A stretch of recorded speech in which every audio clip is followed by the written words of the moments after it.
Hello everyone, आज हम बात करने जा रहे हैं मेन्स थ्योरी क्या थी। हिस्टोरिकल स्कूल में हेनरी मेन ने क्या कहा उस बारे में। अब हेनरी मेन का जन्म कब हुआ है? 1822 में, और उनकी मृत्यु कब हुई भाई? 1888 में। 1888। किन पॉइंट्स पर हम बात करने जाएंगे?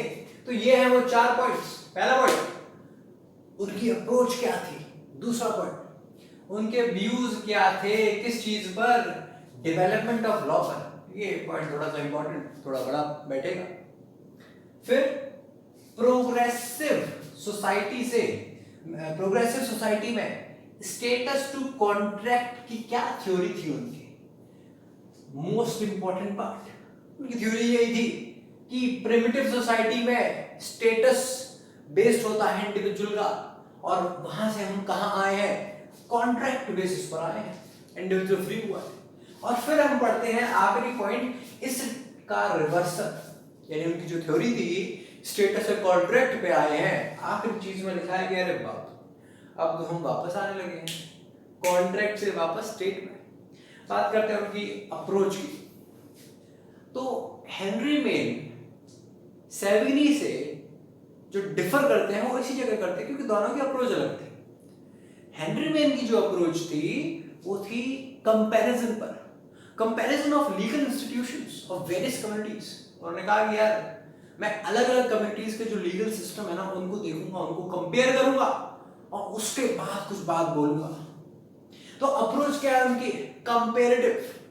याद रहेगा, सेविग्नी से इसी मामले में वो अलग थे।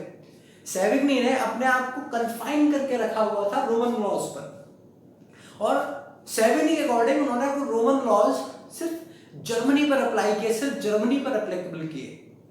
पर ऐसा हेनरी मेन ने नहीं किया। ऐसा Henry Maine was a learned jurist in Roman law, in English law as well as in Indian law. तो इन्होंने इन सबको कंपेयर किया था, सिर्फ रोमन लॉ तक कन्फाइंड नहीं रहे थे, सिर्फ जर्मनी या किसी पर्टिकुलर स्टेट तक उसको एप्लीकेबल नहीं रखा था। ठीक है, और तो और जो सेविग्नी ने नहीं किया, हेनरी मेन ने वो किया। क्या किया हेनरी मेन ने? हेनरी मेन ने समझाया 3 चीजों का, अभी जो आगे 3 शब्द बोलूंगा उन 3 चीजों का रोल कहां पे? In the evolution, in the development of law in modern society. ठीक है, कौन कौन सी 3 चीजें? मेन ने समझाया कैसे आपका सबसे पहली चीज लीगल फिक्शन, उसके बाद इक्विटी, उसके बाद लेजिस्लेचर। इन 3 का क्या रोल है आखिर? कैसे ये 3 लॉ को इवॉल्व करते हैं? अरे सो हो तो नहीं गए, जो पता चले ज्यूरिसडिक्शन में तुम सो रहे हो, पढ़ने में तो नहीं काफी आती है, पता चले वीडियो देखने में भी तुम चले गए। ठीक है, नहीं सुनो ध्यान से। कौन सी 3 चीजें? कौन सी 3 चीजों पर बताया मेन ने? बहुत इंपॉर्टेंट है लीगल फिक्शन, समझाएंगे क्या है लीगल फिक्शन, उसके बाद इक्विटी, और उसके बाद legislature. You know what legislature is. Let's talk about legal fiction first. थोड़ा सा बताते हैं लीगल फिक्शन क्या। आप जब पढ़ोगे मेन की डेफिनेशन लीगल फिक्शन पे, आप कहोगे क्या लिखा हुआ है? पढ़ के सुनाता हूं 1 मिनट। लीगल फिक्शन पर क्या कहते हैं, कैसे समझाया लीगल फिक्शन को हेनरी मेन ने? वो कहते हैं, मैं यहां लिखता हूं, कहते हैं लीगल फिक्शन क्या है? Legal fiction any assumption, Henry main कह रहे हैं लीगल फिक्शन क्या है? कोई भी अजम्पशन है which conceals, क्या conceals? the fact, थोड़ा बीच में कुछ है, which conceals the fact that a rule of law has undergone change, its latter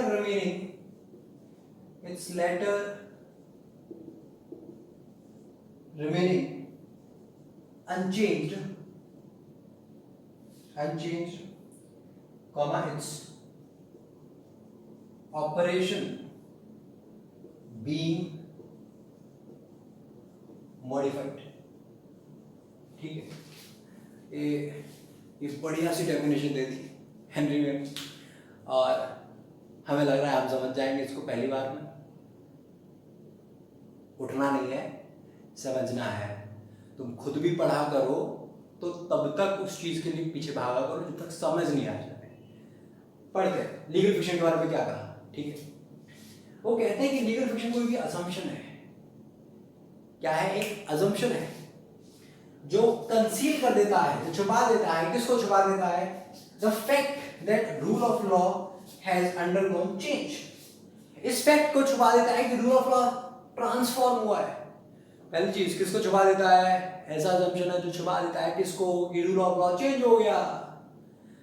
भनक नहीं पड़ी किसी को, क्या हो गया मोहल्ले में, रूल ऑफ लॉ चेंज हो गया। दूसरा, इट्स लेटर रिमेनिंग अनचेंज्ड। और ट्रांसफॉर्मेशन नहीं होती, ट्रांसफॉर्मेशन दिखती नहीं पर हो जाती। दूसरा क्या? It's letter remain unchanged. Example सुनो,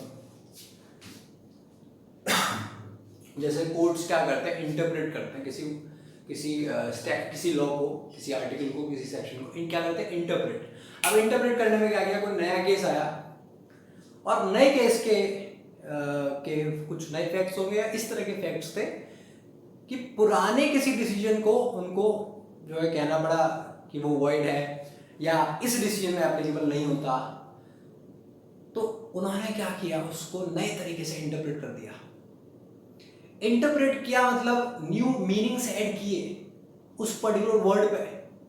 जैसे क्या कि लीगल फिक्शन में क्या कह सकते हो? एक एग्जांपल कि भाई जो आइडल्स हैं हमारे, भगवान है, भगवान की मूर्ति है, वो लीगल पर्सन में आता है। तो लीगल पर्सन को इंटरप्रेट किया है ना, उसमें लिखा तो नहीं है, उसको चेंज तो नहीं किया। तो वही लिखा हुआ है कि एक अजम्पशन मानते हैं, इंटरप्रेट करते हैं किसी लॉ को, which conceals the fact that rule of law has undergone its letter remaining unchanged. Those black letters of the code do not change. जब इंटरप्रेट करता है कोड तो कोड उसको चेंज नहीं कर देता उन लेटर्स को, पर न्यू मीनिंग ऐड जरूर कर देता है। यानी रूल ऑफ लॉ चेंज हुआ है, ऑल्टर हुआ है, लेकिन लेटर्स चेंज नहीं हुए। उसका ऑपरेशन जो था वो मॉडिफाई हो गया है। उस सेक्शन का, उस लॉ का ऑपरेशन मॉडिफाई हो गया है। तो यह है लीगल फिक्शन। तो आगे बढ़ा जाए। हमने क्या कहा? हम कहाँ थे भाई? वापस आ जाओ, कोई सो रहा हो तो। This is a detailed lecture on Maine's. JEE Mains नहीं साइंस वालों, हेनरी मेंस, ठीक है, हेनरी मेंस भाई। दुख दर्द से वापस आ जाओ अपने मेंस वालों, नीट वालों, और कोई जो साइंस छोड़ के यहाँ पे आया। हम कहाँ थे? पहला पॉइंट, उसकी अप्रोच क्या है? कंपेरेटिव अप्रोच है उसकी। जैसे हम अपने आप को कंपेयर करते रहते हैं दूसरों से। फिर उसका व्यू क्या है डेवलपमेंट ऑफ लॉ पे?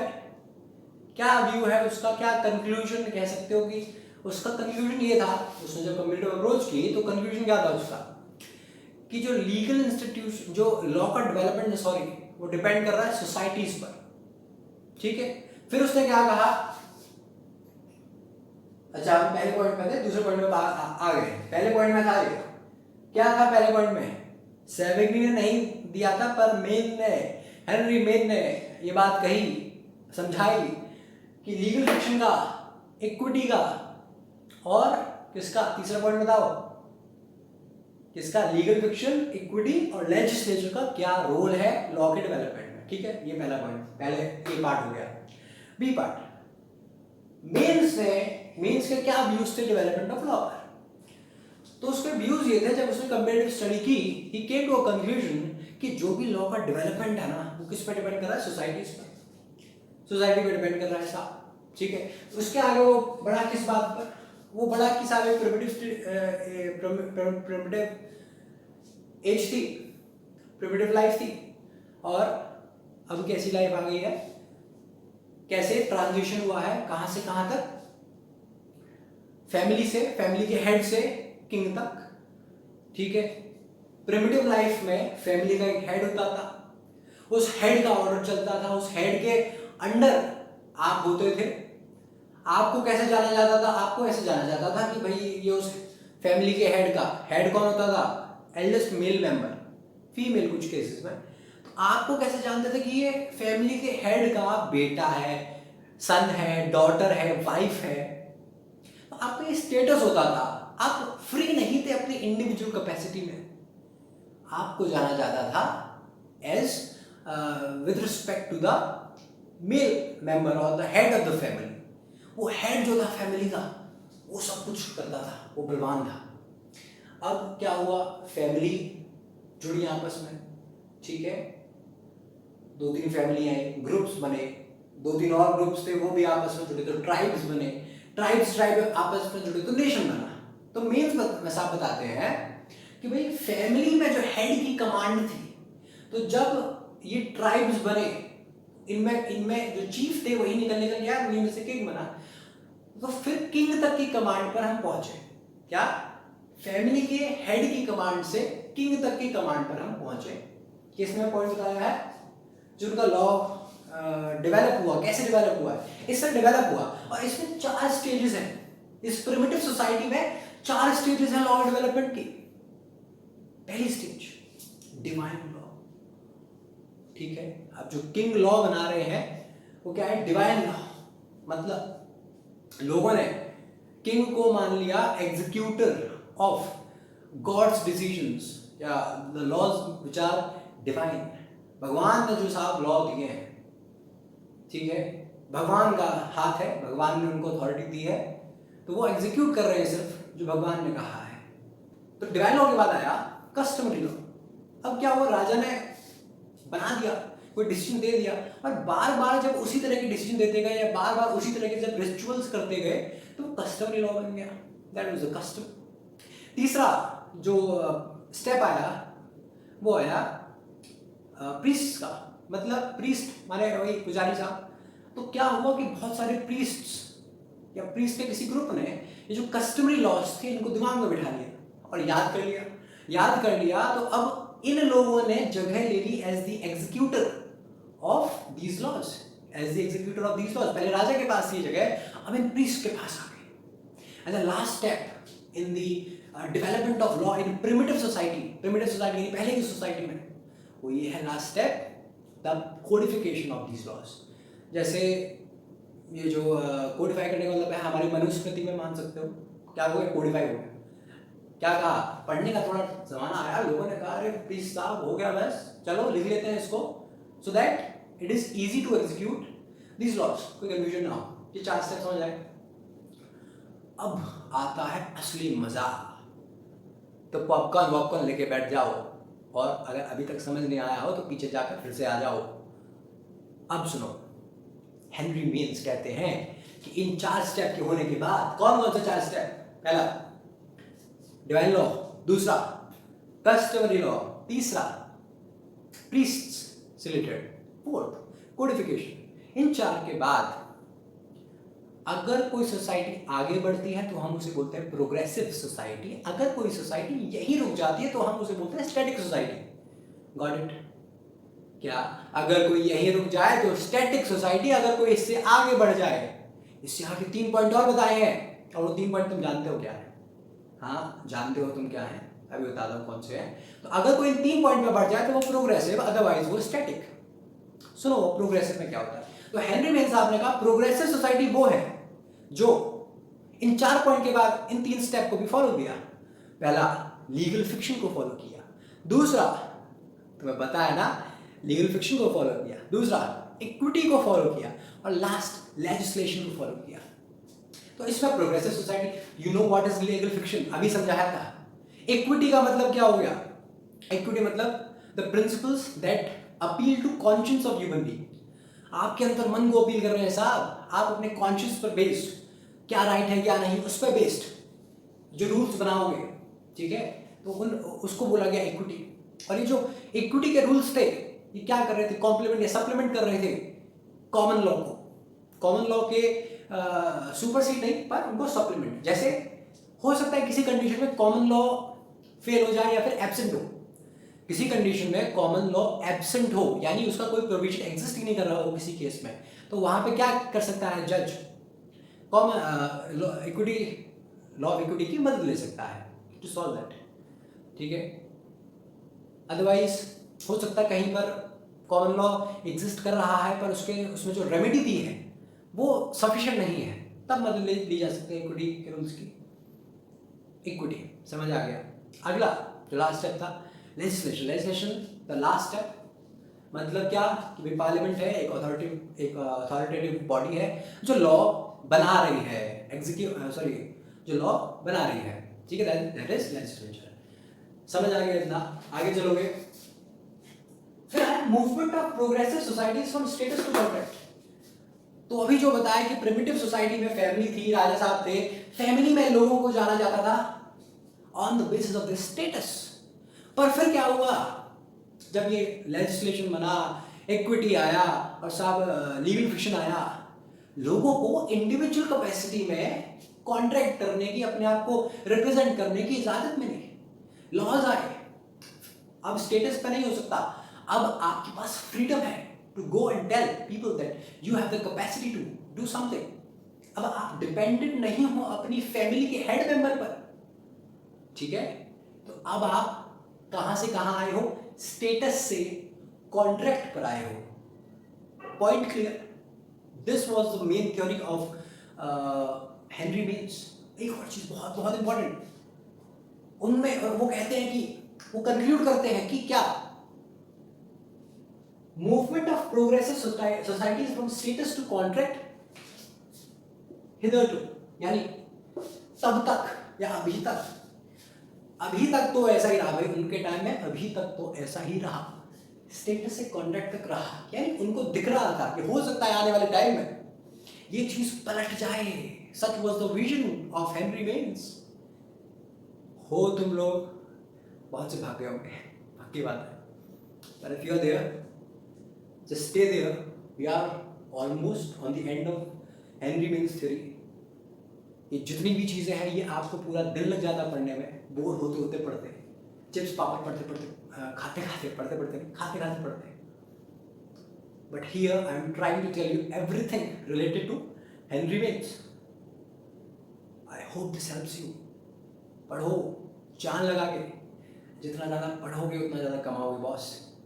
चलो वापस आ जाओ। क्या हिदरटू का मतलब क्या है? अभी तक, यानी उनको पता था कि there are chances for the reversal of trend, तो ये भी मेंशन किया उन्होंने। पर थ्योरी क्या थी उनकी कि बॉस प्रिमिटिव सोसाइटी में स्टेटस पर बेस्ड था मामला, अब किस पर बेस्ड है? कॉन्ट्रैक्ट पर बेस्ड है। अब लोग फ्री हैं to represent themselves, they are not dependent on male members of the head members of the family, ठीक है?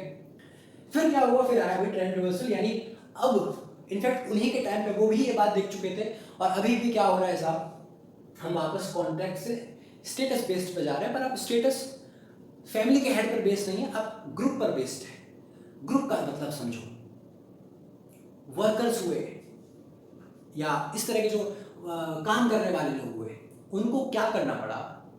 इंडिविजुअल कैपेसिटी में उनकी कोई सुन नहीं रहा था, उनको यूनियंस बनाने पड़े, उनको एसोसिएशंस बनाने पड़े, उनको ग्रुप्स बनाने पड़े to represent their problems, wage problems या किसी और तरह की प्रॉब्लम्स, वर्किंग प्रॉब्लम्स, ये सब बताने के लिए, सब दिखाने के लिए और सॉल्यूशन पाने के लिए उनको ग्रुप्स बनाने पड़े, अदरवाइज उनको कोई सुन नहीं रहा था। फिर गवर्नमेंट ने कुछ लेजिस्लेशंस भी तैयार किए साहब, जिसने परमिशन दी उनको यूनियंस बनाने की। तो ये क्या है? ये ग्रुप बना, ग्रुप का एक लीडर हुआ, यूनियन लीडर, जिसने उनकी बात रखी। अब यहाँ वो फिर से इंडिविजुअल कैपेसिटी में नहीं बोल पाएंगे, पर उनका जो यूनियन लीडर है वो बोलेगा। तो ये क्या हुआ? वापस कहां से? कॉन्ट्रैक्ट से वापस हम स्टेटस बेस पर जा रहे हैं। This is the final point of Henry Maine's theory, trend reversal. Question आता है तो आपके पास बहुत सारा मटेरियल लिखने के लिए boss, you can now go and read also. अब आपको पूरा समझ आ जाएगा हेनरी मेन्स ने क्या कहा। नहीं तो नहीं ज़रूरत है, जितना मैंने बोला है उसी को समझ लो, लिख लो, ट्राई करो भी लिख के, and see if you can get it right. और ज़रूर याद से लीगल फिक्शन की जो डेफिनेशन दी है हेनरी मेन्स ने, उनको उसको पढ़ के देखना। I hope you get it now. चलो all the best, see you in my next video, ठीक है, बाय।